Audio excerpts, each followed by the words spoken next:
સર્વે આમંત્રિત મહેમાનોનું ખૂબ ખૂબ ખૂબ સ્વાગત. આજના કાર્યક્રમની શરૂઆત આપણે માંગલિકથી કરીએ.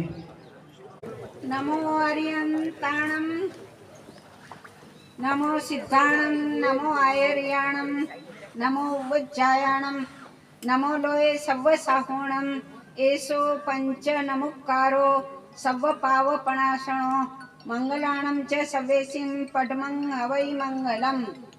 મંગલમ ભગવાન વીરો, મંગલમ ગૌતમ પ્રભુ, મંગલમ સુલિભદ્રાદ્યા જૈન ધર્મોસ્તુ મંગલમ. સર્વારિષ્ટ પ્રણાશાય સર્વભીષ્ટાર્થદાયિને સર્વલબ્ધિ નિધાનાય ગૌતમ સ્વામિને નમઃ. અંગૂઠે અમૃત વસે લબ્ધિ તણા ભંડાર, શ્રી ગુરુ ગૌતમ સમરીએ વાંછિત ફલદાતાર. ચત્તારી મંગલમ, અરિહંતા મંગલમ, સિદ્ધા મંગલમ, સાહુ મંગલમ, કેવલી પનતો ધમ્મો મંગલમ. ચત્તારી લોગુત્તમા, અરિહંતા લોગુત્તમા, સિદ્ધા લોગુત્તમા, સાહુ લોગુત્તમા, કેવલી પનતો ધમ્મો લોગુત્તમો. ચત્તારી શરણમ પવજ્જામિ, અરિહંતે શરણમ પવજ્જામિ, સિદ્ધે શરણમ પવજ્જામિ, સાહુ શરણમ પવજ્જામિ, કેવલી પનતમ ધમ્મમ શરણમ પવજ્જામિ.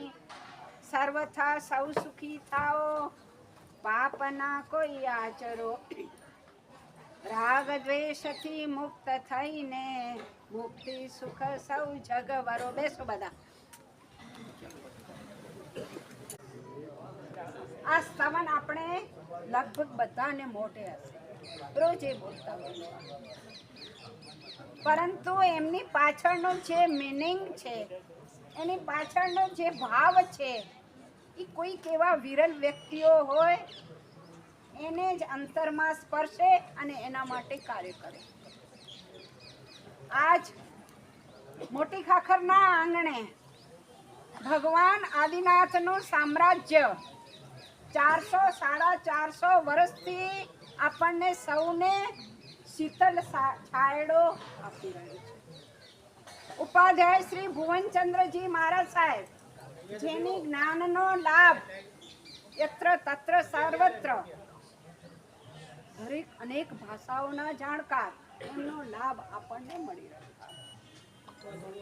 ખરેખર કેટલીક ત્રિપુટીઓ એટલે કે ત્રણની ટુકડીઓ એવી છે કે જે આપણને ડગલે ને પગલે યાદ આવે. દેવ, ગુરુ અને ધર્મ, કરવું, કરાવવું ને અનુમોદવું, સપનું જોવું અને સપનું પૂરું થવું. આપણે રોજે સપના જોઈએ છીએ. એક કપડું સીવવા માટે શેની જરૂર પડે? કપડું સીવવા માટે શેની જરૂર પડે? સોય દોરાથી કપડું સીવાય નહીં. પહેલા આપણે આંખ, વિઝન, દ્રષ્ટિ, આ દ્રષ્ટિની જરૂર પડે. આ ત્રણેયનું જ્યારે સંધાન થાય ત્યારે એક કપડું સીવાય છે. ખરેખર આજ મોટી ખાખરના આંગણે એક સીમા ચિહ્ન, જેમ આત્માના પ્રગતિને માટે ડગલે પગલે ભગવાન અને મંદિરની આવશ્યકતા છે, પણ આજનો યુગ, આજનો સમય એવો આવ્યો છે કે એક વખત એવું હતું કે આપણને ડોક્ટરો પણ એમ કહેતા કે તમે દવા લેવા માટે ના આવો, પણ માંદા જ ન પડો, બીમાર જ ન પડો. આજનો સમય એવો આવ્યો છે કે માણસ, આજની લાઈફસ્ટાઈલ, આજનું પર્યાવરણ માણસને બીમારીના મુખની અંદર જ ધકેલે. ત્યારે કોઈક એવા વિરલ વ્યક્તિઓ હોય કે જેમના અંતરની અંદર આવો ભાવ જાગે, જેમ ભગવાનની જરૂર પડે છે. બિદડાના આંગણે બચુભાઈનું એક સપનું હતું આજથી 50 વર્ષ પહેલા આંખના ઓપરેશન, મોતિયાના ઓપરેશનો માટે કેમ્પ થતા અને એ કેમ્પની અંદર સેંકડો માણસો લાભ લેતા. એક સમય એવો હતો કે અમારા જ માસી ગુરુ, વડીલ ગુરુ કીર્તિશ્રી મહારાજ સાહેબ, એમને આંખનો મોતિયાનો ઓપરેશન કરાવ્યું અને અમે પાછા અમારા સ્થાને જઈ રહ્યા હતા. આ દ્રશ્ય બચુભાઈએ જોયું અને બચુભાઈના મનની અંદર થયું કે ખરેખર આપણે કેમ્પ કરાવીએ, અનેક દર્દીઓને આની અંદર લાભ લે છે, પણ સાધુ સાધ્વી માટે આ દ્રશ્ય જોઈને એમના મનની અંદર એક ભાવના થઈ અને આજ બિદડા સર્વોદય ટ્રસ્ટ, જેમના ઓથર, એમના સન બચુભાઈના સન શરદભાઈ, વિજયભાઈ, જે ક્યાંય વસે છે, પણ આ કચ્છની ભૂમિ, કચ્છની સુગંધ એમને ત્યાંથી અહીંયા ખેંચી આવે. આ એક આપણા માટે ગૌરવની વાત છે. મોટી ખાખરના આંગણે એક સીમા ચિહ્ન, એટલે કે ગામ મોટી ખાખરના વતની. આપણને સ્વપ્નો આવે અને આંખ ખુલે ત્યાં સ્વપ્નો પૂરું થઈ જાય. સપનાની અંદર કેટલીક એવી વાતો આવે કે જે આપણા અંતરની અંદર કંઈક એક રંગ ઉમેરતી જાય.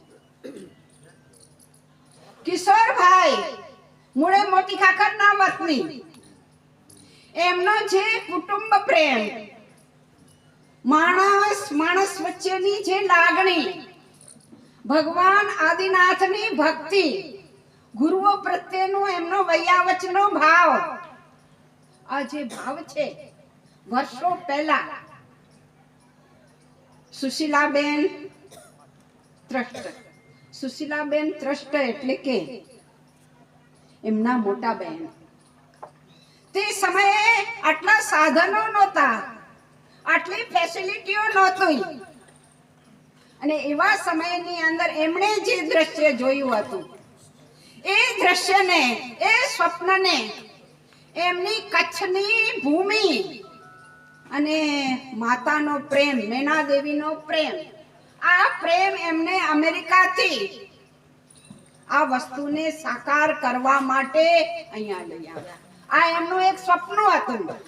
એમના એકલા હાથે આ કામ ન થાય, પરંતુ ખરેખર આ કચ્છ મોટી ખાખરની ભૂમિ ધન્યવંતી ધરા છે, જે ગામમાંથી 75 જેટલા દીક્ષાર્થીઓ દીક્ષા લઈને પોતાના આત્માની આરાધના કરી રહ્યા છે. દરેક ગચ્છની અંદર, તપ ગચ્છની અંદર, પાર્શ્વચંદ્ર ગચ્છની અંદર, અચલ ગચ્છની અંદર, સ્થાનકવાસીની અંદર, આ એક પણ મોટી ખાખર માટે અનુમોદનાનું, યાદ કરવા જેવું એક કાર્ય છે. ખરેખર અમારા મોટી ખાખરના જ કેશવજી વીરજી પરિવાર, વિક્રમ પરિવાર, કે કિશોરભાઈને આ ભાવના થઈ, પરંતુ જેમની બે ભત્રીજીઓએ સંયમના માર્ગે આરાધના કરી રહ્યા હતા, એવા પ્રાણજીવનભાઈ, જેમના અંતરની અંદર એક વૈયાવચ ગુરુ ભક્તિ, આ ભાવ એમના હૈયાની અંદર સદા માટે ધબકતો રહે, એવા બચુભાઈ, પ્રાણજીવનભાઈ, એમના પુત્રો વિપિનભાઈ, બીજું નામ દીકરીઓ, આ દીકરીઓ ખરેખર લાગણી છે, ધન્યવંતી છે. નિયાણીઓ થકી જે કામ થાય છે, કદાચ એના જોડે, એના તોલે કોઈ ના આવી શકે. આ નિયાણીઓ વગર આપણું કામ પાર ન પડે. આ દીકરીઓએ આ કામ કર્યું. પ્રાણજીવનભાઈની દીકરીઓ, જગ્યા મળી કિશોરભાઈના સ્વપ્નને સાકાર કરવા માટે. માટે પહેલું સુખ તે જાતે નર્યા. જો આરોગ્ય સારું ન હોય તો તમે આત્માનું કાર્ય શું કરી શકવાના? જેમ ભગવાનની જરૂર છે આજે ડગલે ને પગલે દવાખાના, હોસ્પિટલો, ડોક્ટરોની જરૂર છે. ખરેખર હવે ડોક્ટરને કોને યાદ કરશો? અહીંયા મારી નજર સામે તો કેટલાય ડોક્ટરો બેઠા છે. અત્યારે આપણા મૂળ નાયક જેવા ભરતભાઈ, ખરેખર જેમનું નામ, જેમની અનુભવી, જેમની આપણે કહીએ કે એમનું જે એક રિસર્ચ કરવાની જે એમની દ્રષ્ટિ છે, માત્ર એમની એક વાર દવા લઈએ અને બીજી વાર આવવાની જરૂર ન પડે. કેટલા ઠેકાણે બિદડાની અંદર, મોટી ખાકરની અંદર, ગેલડાની અંદર, રામાણિયાની અંદર, ક્યાં ગયા ભરતભાઈ? અમારા તો આ બધાય જાણે એમ થાય કે ઘરના છે એવું લાગે. એવા ડોક્ટરો એક કપડું સીવવા માટે સોય દોરવાને જેમ નજરની જરૂર પડે, એક ભૂમિદાતા તરીકે પ્રાણજીવનભાઈ, કેશવજી, વીરજી પરિવાર, વિપિનભાઈ અને એમની દીકરીઓ ગોપી, પુષ્પાબેન, આ એમના ધર્મપત્ની, એમના મમ્મી, એમનું એક સ્વપ્ન, અને મુખ્ય મૂળદાતા કિશોરભાઈ, કે જે એમનું નામ ક્યાંય નહીં હોય એવું આપણને દેખાય નહીં. એમનું એક સ્વપ્ન, આજ એ સ્વપ્ન, એ સીમાચિહ્ન સાકાર થઈ જવા રહ્યું છે. ખરેખર જેમ ભગવાનની જરૂર છે એવી રીતે ડોક્ટર, હોસ્પિટલો, આરોગ્ય વગર કશું નથી. આ એમનું સ્વપ્ન આજે પૂરું થવા પામ્યું છે. તમારા સૌની શુભ ભાવના અને અમારા દરેક ઉપાધ્યાય ભગવાન દરેકના શુભ આશીર્વાદ, કે ખરેખર પહેલું તો અમે એ જ આશીર્વાદ આપીએ કે હોસ્પિટલની મુલાકાત લેવાની કોઈને જરૂર જ ન પડે, એવી આપણી જીવન શૈલી બનાવીએ કે આપણે પોતે જ આપણા ડોક્ટર બનીએ. છતાંય આજ આ મોટી ખાખરના આંગણે એક સમય એવો હતો કે અહીંયા આગળ કોઈ ડોક્ટરની સગવડતા નહીં. રાતના એક ભુજથી ડોક્ટર આવે, અશોક ડોક્ટર, જેનો કોઈ ઠેકાણું નહીં. રાતના 11 વાગે આવે, 12 વાગે આવે, 1 વાગે આવે, અને છતાંય રાતના ટાઈમે પણ આખા ગામના માણસો ભીડ લાગી હોય. પરંતુ હવે આ રાતનો ઉજાગરો કરવાની કોઈને જરૂર નહીં રહી. આ કિશોરભાઈ, પ્રાણજીવનભાઈના દીકરા દીકરીઓએ અને ભરત ડોક્ટરે એવી સગવડતા કરી આપી છે કે માણસને આરોગ્ય અને આરોગ્ય કાયમ માટે જળવાઈ રહે એવી આ સગવડતા, આ કામ તો ત્રણેય સંગમ તો થયા છે, પણ કામ હવે કરવાનું છે. કામની જવાબદારી કોના માથે છે? ડોક્ટરના માથે. ખરેખર ડોક્ટરનું નામ, ડોક્ટરનું કામ અને માણસનું આરોગ્ય એવું જળવાઈ રહે.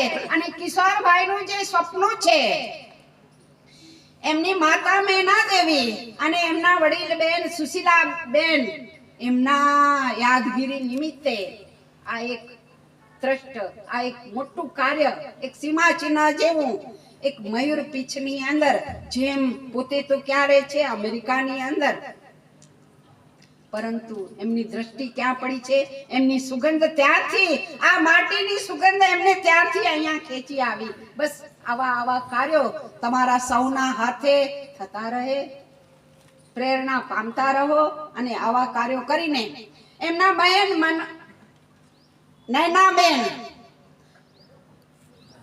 વાસંતીબેન, આ બહેનોનું જે એમનો કુટુંબ પરિવારનો બેન, એક કાર્ય કરવું, પરંતુ એક યુનિટી, દરેકની સાથે લઈને ચાલવું, આ પણ એક આદર્શ રૂપ છે, એક અનુમોદના રૂપ છે. આ યુનિટી આ બધા ધર્મના જ અંગો છે. આ ધર્મ વગર આપણે ક્યાંય, આ ધર્મની અંદર આ બધું જ, આખી પૃથ્વી આવી જાય છે. આ ધર્મને દેવગુરુ અને ધર્મ, સોય દોરો અને માણસની નજર, ડોક્ટર, દર્દી અને જગ્યા, હોસ્પિટલો, આ આપણે આ કાર્યની અંદર સૌથી વધારે ને વધારે લાભ લેતા રહીએ, આરોગ્ય પામતા રહીએ. આરોગ્ય પામીને આત્માનું જે સૌંદર્ય છે એ સૌંદર્યનો વિસ્તાર કરીએ એવી મંગલ ભાવના. ખૂબ ખૂબ ખૂબ આભાર.